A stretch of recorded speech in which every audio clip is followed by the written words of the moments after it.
queridísimo José Luis Trueba Lara, ya légale. ¿Cómo amaneciste?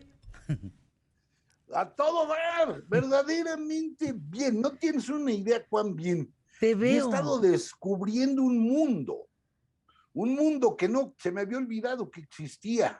Ay, qué adorable. No, Pues, mira, ¿qué hiciste? mira.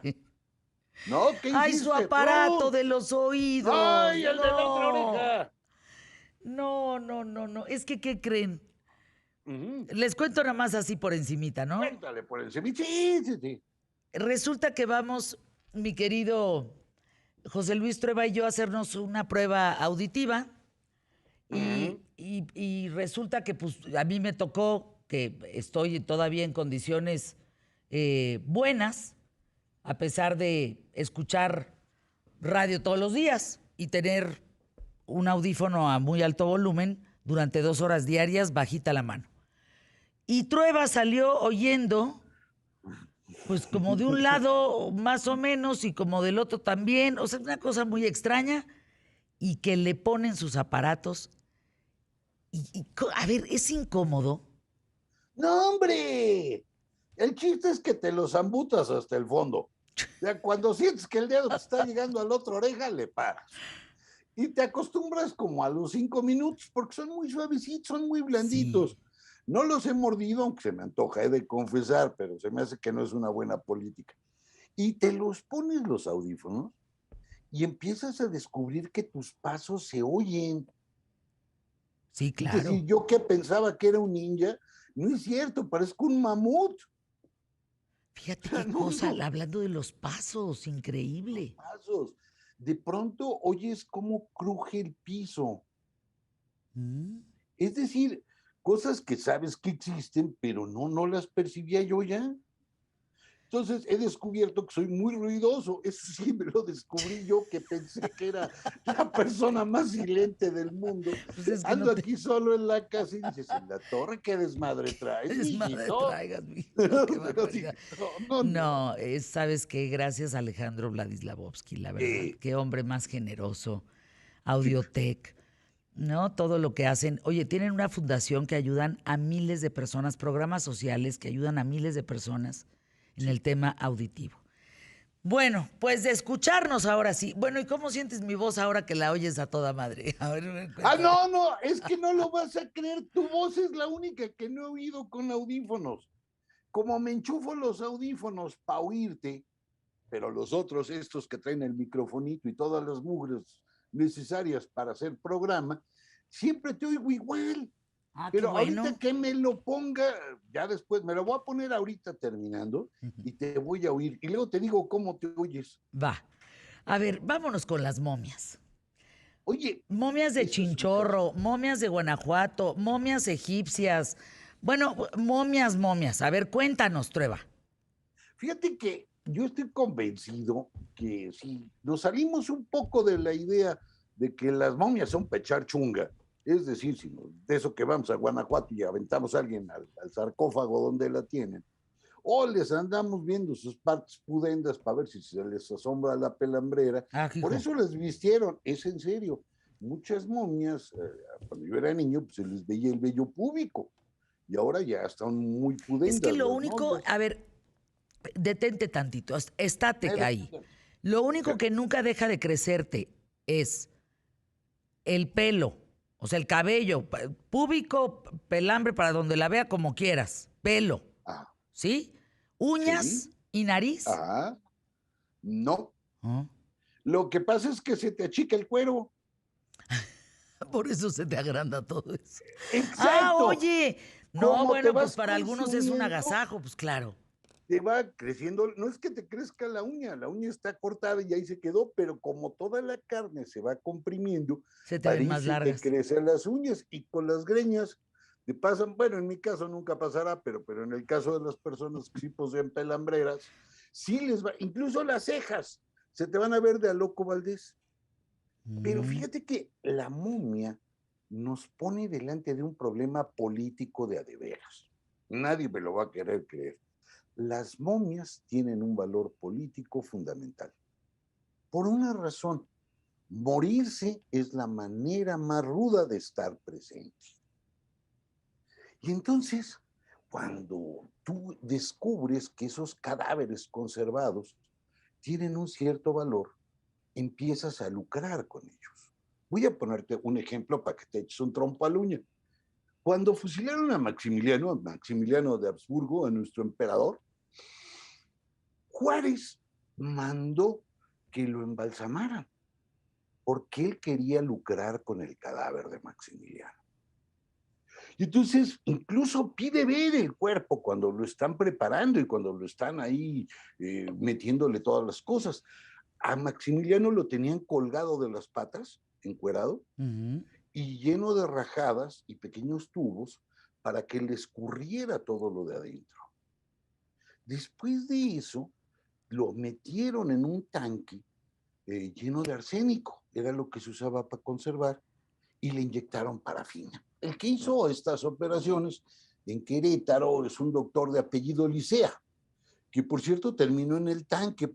Juárez lo condena a estar en el tanque, porque Licea descubrió que el cadáver de Maximiliano se estaba convirtiendo en una reliquia.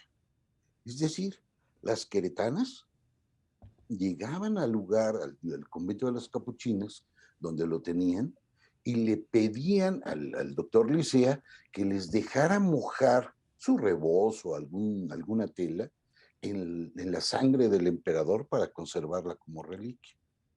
Juárez le interesa que ese cadáver se conserve. El único problema con ese cadáver es que al doctor Licea le salió bastante mal la conservación. ¿Por Y qué? cuando Ajá. lo meten al ataúd, Apesta. y apestaba a madres, pues, o sea, apestaba pura carroña, pues, no, ¿Qué no, tal no, el no, prueba? no, no, A no, no, madres, dice. no.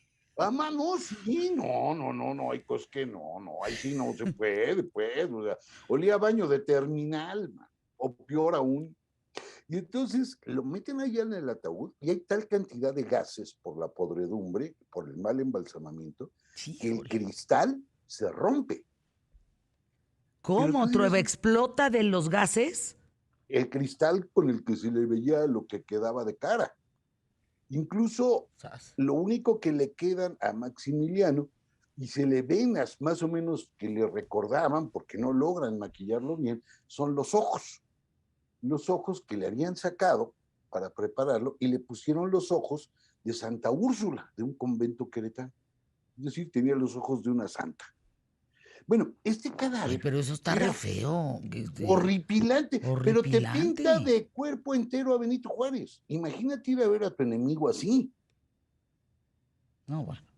Eso ya te lo pinta como una persona a la que no invitabas a cenar, pero ni a balazos. ¿Por qué quería Juárez conservar el cadáver? Porque él lo quería intercambiar por una carta. Si no llegaba esa carta, el cadáver de Maximiliano nunca iba a salir de México. Y si el cadáver se descomponía y se volvía carcas, ya no iba a servir. Entonces lo necesitaba conservado para que el gobierno austriaco le mandara una carta oficial al gobierno mexicano pidiéndole el cadáver. ¿Por qué diablos quería una carta? Ah, pues muy simple, porque si era una petición oficial del gobierno austriaco al gobierno mexicano, significaba que lo reconocía como presidente. Ay, estoy Es viendo la decir, imagen, qué bárbaro, qué gacho eso se es ve. horrible. Y No, la hombre. imagen la tomó un fotógrafo francés que se apellidaba Aubert, la que estás viendo. Y es un Maximiliano absolutamente demacrado, terrible, porque imagínate que el hombre, cuando estuvo sitiado, pues su mejor plato que tuvo en el sitio fue un cacho de carne de mula o de burro, no bien alguien no lo sé si era del uno o el otro, pero orejudo era. Es decir, el cadáver se convierte en un objeto de negociación para que Austria reconozca el gobierno de Juárez. Y Juárez no lo suelta el cadáver hasta que llega la carta y ya lo deja ir. Es decir, para Juárez es un triunfo diplomático tener la momia de Maximiliano. Pero tú me dirías, oye, pero Juárez se pasó de la rosca para usar un cadáver y conservar un cadáver con tal de eso. Los otros cadáveres de los que fusilan con Maximiliano tienen otros destinos. Uno de ellos es de lo más romántico. El cadáver de Miramón, su esposa Concha, le dice, cuando le entregan el cuerpo ya todo balaceado, le pide al médico que le saque el corazón. Ándale. Y le entregue el corazón en un frasco, con formol. Y lo pone Concha Lombardo en su sala. Y ahí tiene el corazón de su esposo. Sascuas. Mejía, el tercer fusilado, está tan pobre en la familia, también es queretano, él era de la Sierra Gorda y ahí tenía todas sus tropas, también lo momifican, también lo preparan, pero como no hay con qué enterrarlo, porque la esposa no tiene un piso partido por la mitad, lo sienta en su sala y tiene a la momia de su esposo sentada en su sala. Curiosamente, Juárez paga el funeral de Mejía, pero no creas que lo paga por buena gente, para que los conservadores y los vencidos no me estén jorobando después de muertos. Hay que darle carpetazo. Es decir, momificar un cadáver, en algunos casos, se convierte en un arma política que alguien en el poder, que alguien poderoso, está usando para negociar o para presionar o para borrar de la historia. En otros casos, conservar el cadáver se vuelve. Mira, ahí están las fotos No, del no, no, espérate terror. la que viene. A ver, cuando dices que el ojo de la monja, De viéndolo de las, frente, ¿es el del lado izquierdo o lado derecho? los dos son de Santa Úrsula. No, no, no, no, no, no, no, no, Sí. no. Pero tampoco esos están. La que No, pues sigue, no. tampoco esos están bonitos. No, Mira no, no. eso. Ahí está. Ese es Maximiliano, después de muerto, ya momificado, y es el cadáver que está negociando Juárez. Y esos Espérate nada ojos más. azules se los arrancan a la escultura Ay, de no, qué Santa horror. Úrsula en una iglesia de Querétaro. Es decir, la violencia es verdaderamente escalofriante cuando se trata de usar este tipo de cosas. Pero este caso no es el más interesante. Déjame ir a anuncios QTF y regreso contigo. Fíjense que dice Yesa Sánchez, te pregunta, maestro Trueba Lara, ¿por qué se acostumbraba a tomar fotos a los muertos? Ah, porque salía más barato. ¿Cómo? Perdón que diga algo tan tonto, pero ¿Cómo? es por eso. Cuando la gente moría, estamos hablando de la gente con posibilidades, moría, lo retrataban. Incluso hay toda una tradición pictórica de la muerte niña aquí en México. Y se ponía al niño muerto, lo vestían de angelito o cosa por el estilo, o de algún santo, y llamaban al pintor. Y el pintor se echaba un retrato, normalmente con el niño acostado, ahí para conservar su memoria. Ese tipo de retratos, los últimos que yo conozco, son muy recientes, son de María Izquierdo, si mal no recuerdo, creo que María Izquierdo, sí, María Izquierdo se echa un par de ellos, o Olga Costa, no me acuerdo, creo que también tiene uno. Es decir, desde la época colonial hasta los años 20 los pintamos. El único problema es cuando tú eras pobre. Entonces, si eras pobre, pues no podías llamar a un pintorazo para que te dibujara a tu niño muerto, a tu hijo muerto. Entonces, la fotografía era más barata. Tú llamabas al fotógrafo y ponía ahí la cámara, un flashazo de magnesio, bueno, ya cuando eran más eficientes, y tenías la imagen de tu niño. Incluso en algunos lugares, al muerto lo sacaban de la funeraria o de la casa y paraban el ataúd. Al muerto lo amarraban para que no se saliera del ataúd, ya que estaba bien amarradito. Lo paraban y todos los asistentes al funeral se formaban como en una herradura para tomarse una foto. Y si todavía eras más extravagante y ¿Qué moderno, en la es época de don esto? Porfirio, Ajá. contratabas un tranvía y el tranvía se vestía con crespones ¿Qué y es iba esto? el cuerpo con ataúd, atrás iban los dolientes, y cuando llegaban al panteón, bajaban el ataúd, lo abrían y se tomaban una foto con el tranvía detrás. Es decir, lo que está buscando esa gente no es nada raro, porque lo hacemos de alguna manera el resto, las personas que tenemos a alguien que murió y nos duele. Queremos conservar su recuerdo. Lo que pasa es que la muerte cambió. Antes la muerte convivías con ella, era tu vecina. Es más, tú sabías mucho de la muerte. Vean, te cuento algo muy simple. Cuando yo era niño y murió mi bisabuela, a mí pues me llevaron a despedirme de mi bisabuela, que ya estaba, ya no digo en cuartos de final, ya andaba a finales de las semifinales. Pues de ahí despide. Luego vi cómo la velaron en la casa, con ataúd abierto, y fui al cementerio a que la sepultaran. Es decir, la muerte era algo con lo que tú convivías. Incluso los lugares para tu recámara también estaba pensada para que tú murieras. Mira, Trueba, a ver, quienes están en multicast a través de televisión, que estén en el 162 de Sky, en televisión abierta 3.4, en YouTube, en el canal de Imagen Multicast o en imagen.com.mx, estas imágenes, todos están muertos. Menos, Sí, fíjate, donde está la mamá sentada, la que está muerta es ajá, la hija. Ahí. sí, ahí, No, no, a ver, bájala tantito, Toño, pues es que también la pones hasta arriba, no se ve. sí, ahí está No la niña muerta manches. recargada en la mamá. Es una costumbre notabilísima. Híjole, qué cosa tan horrible, Trueba. No, ¿Qué porque la muerte tema no sacó esta era, niña, ¿eh? ¿Qué no tema? era tabú, no era un tabú la muerte. Lo que era tabú era el sexo.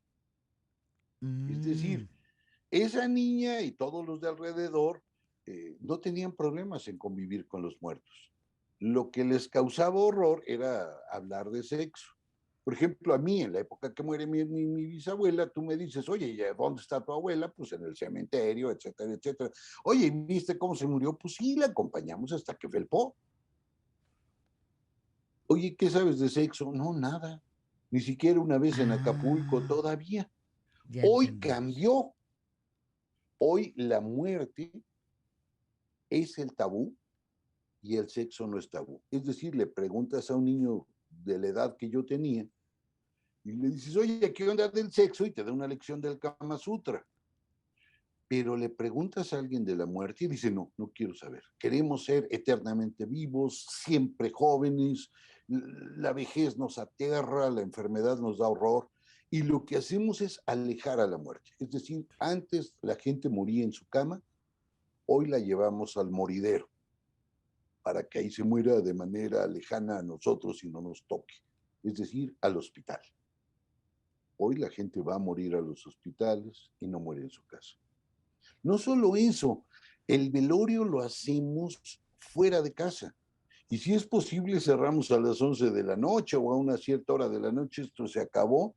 Y si es posible, al otro día volvemos y ya nos entregan una cajita muy bonita, una urna muy bonita con las cenizas. No queremos saber nada de la muerte en este mundo.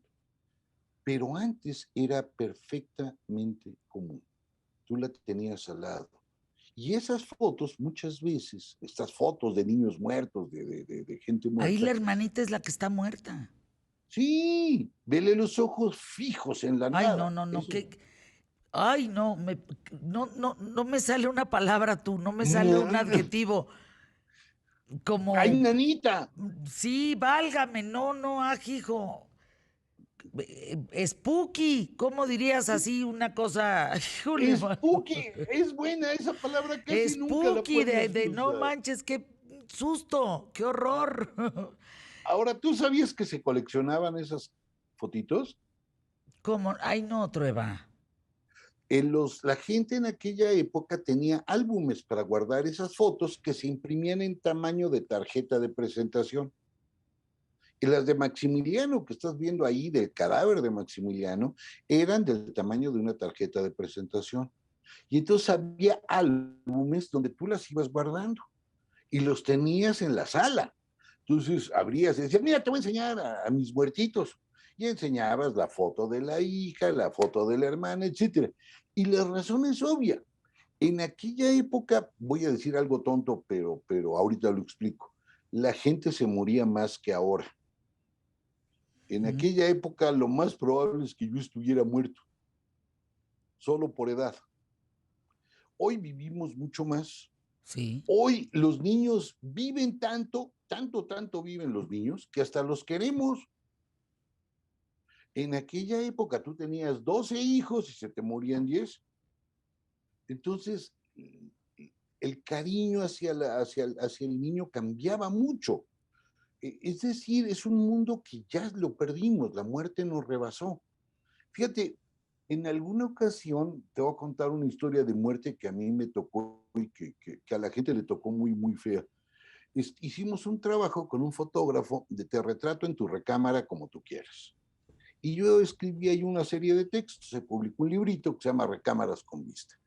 Y cuando estábamos en la presentación se pasaron algunas de las fotos de Eric y yo les dije delante de una, miren, esta persona seguramente murió en su cama. Es obvio que se murió en su cama. La cama estaba, la cabecera como cualquier otra, con sus dos burós, el colchón en medio, sobre la cabecera una cruz y a los lados de la cruz dos imágenes religiosas. Ese era lo único que estaba en la pared. Era obvio que iba a morir ahí, porque estaba preparado esto para que bajaran los ángeles a recoger su alma. Cuando tú ponías todo eso en tu cama y esperabas morir en tu cama, era como una suerte de imán angelical. Andale. Que bajaban, tomaban tu alma y ya se la llevaban para arriba, arriba, arriba, arriba. Y les decía, en esta otra, por ejemplo, no van a morir en su cama, porque era de estas recámaras absolutamente minimalistas, absolutamente limpia, como si fuera un quirófano la recámara, blanca como un quirófano. Yo les decía, no, este va a morir en un hospital. Bueno, después de decir eso, voltea el fotógrafo y me dice, pues le atinaste a las dos personas están muertas. Prueba. Es decir, cuando tú miras los espacios donde habita la gente, tú sabes cómo va a ser su muerte, la ha estado preparando. Somos los únicos animales que sabemos que nos vamos a morir. Los demás no saben, nada más caen. Pero los humanos tenemos tal conciencia de la muerte que la estamos manifestando en nuestras actividades. Me da igual si la manifestamos como un asunto de poder, como en el caso de Maximiliano, en un asunto de amor, como las fotos de estos niños muertos, de la muerte niña, o si la manifestamos en los espacios que creamos para que podamos despedirnos de las personas que queremos. En el hospital no te despides, nada más te mueres. Dices bye bye. Bye bye. Entonces vas creando todo esto. Incluso esos cadáveres se vuelven inmortales. Vamos a tener que ir a pausa con nuestros patrocinadores adorados. Que luego, ¿qué hacían con las fotos? ¿Que cuánto tiempo tenían los cuerpos? Hay muchas dudas, Trueba. Vamos a tener que seguir platicando de este tema en algún punto. Por lo pronto, anuncios QTF.